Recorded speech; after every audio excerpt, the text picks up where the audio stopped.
សួស្តីអ្នកនាងឥឡូវយើងចូលដល់មេរៀនដែលនិយាយអំពីអក្សរ K បាទវាសិក្សាអំពីលក្ខណៈរបស់អក្សរ K បាទ K យើងដឹងហើយក្នុងភាសាខ្មែរគឺមានសូរ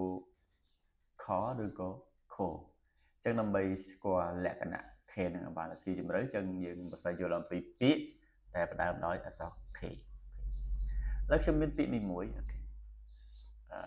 បងប្អូនគួរតែអានពាក្យនេះយ៉ាងដូចបន្តិចជាងដើម្បីអានពាក្យនឹងបានបងប្អូនគាត់នឹងស្វែងយល់អំពីលក្ខណៈផ្សេងៗដែលពាក់ព័ន្ធទៅនឹងការបង្កើតពាក្យនេះអូខេអញ្ចឹងយើងដឹងហើយ K គឺស្មើនឹងខឬក៏ខអូខេ I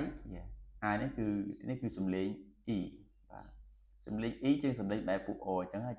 ជាហេតុផលដែលយើង K យើងយកខមកក៏ពិតយើងយកខមកក៏បានដែរពីព្រោះស្រៈ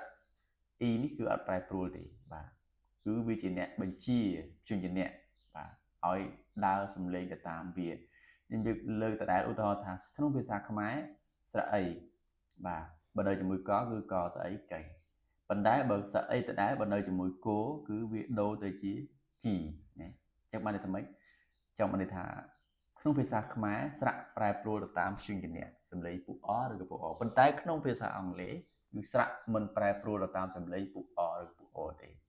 ផ្ទុយទៅវិញស្រៈគឺវាជាអ្នកបញ្ជាពុះអឬពុះអនោះឲ្យមានសូរតាមវាអូខេតែកន្លែងហ្នឹងយល់អញ្ចឹងដល់ពេល D គេ D ដដឬក៏ដូអញ្ចឹងយើងយកដមកអញ្ចឹងយើងសាកប្រកបមើលខអ៊ីខីដខីតខីតខីតបកថាកូនក្មេងណាឧទាហរណ៍ kids are kids are playing kites កូនក្មេងគឺ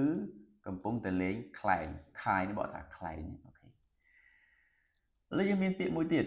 បងប្អូនសាកអានពាក្យនេះមើលគួរតែអានថាម៉េចបាទផ្ដើមដោយអក្សរ K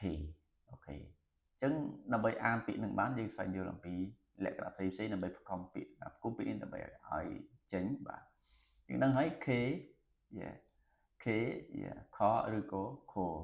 ដោយយើងជម្រាបមកអញ្ចឹងយើងយកខមកក៏បានខមកក៏បានពីព្រោះ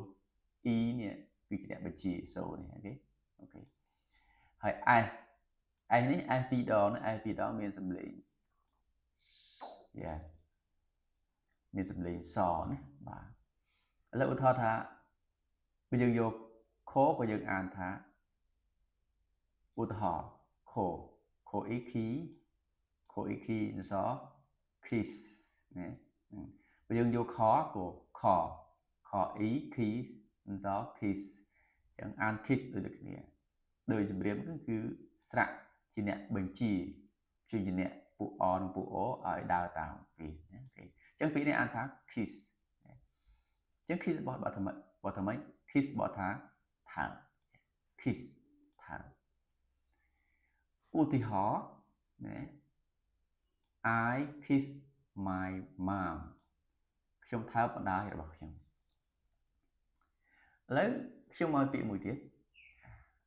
បងប្អូនសាកមើលពាក្យនេះតើគួរតែអានថាដូចម្ដេចអូខេអញ្ចឹងយើងមកស្វែងយល់ K ខឬក៏ខដូចខ្ញុំរៀបហើយអូខេ E ពីរដងគឺជាស្រៈផ្សំអញ្ចឹងយើងមានសំឡេង E P បាទ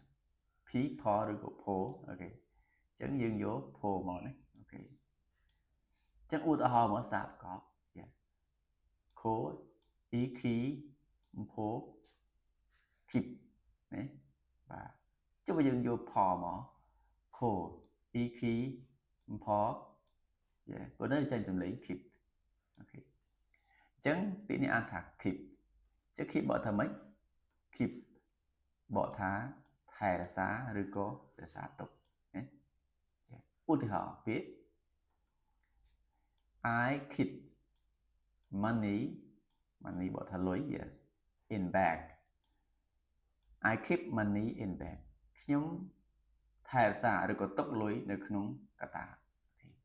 អញ្ចឹងយ៉ាងម៉េចដែរបាទមកដល់ពេលនេះយើងរៀនពីអក្សរ K 3អក្សរបងប្អូនបានស្វែងយល់អំពីលក្ខណៈសូររបស់ K ហើយនឹងសូររបស់ព្យញ្ជនៈមួយចំនួនបាទអរគុណច្រើនអញ្ចឹងយើងជួបគ្នានៅមេរៀនក្រោយទៀត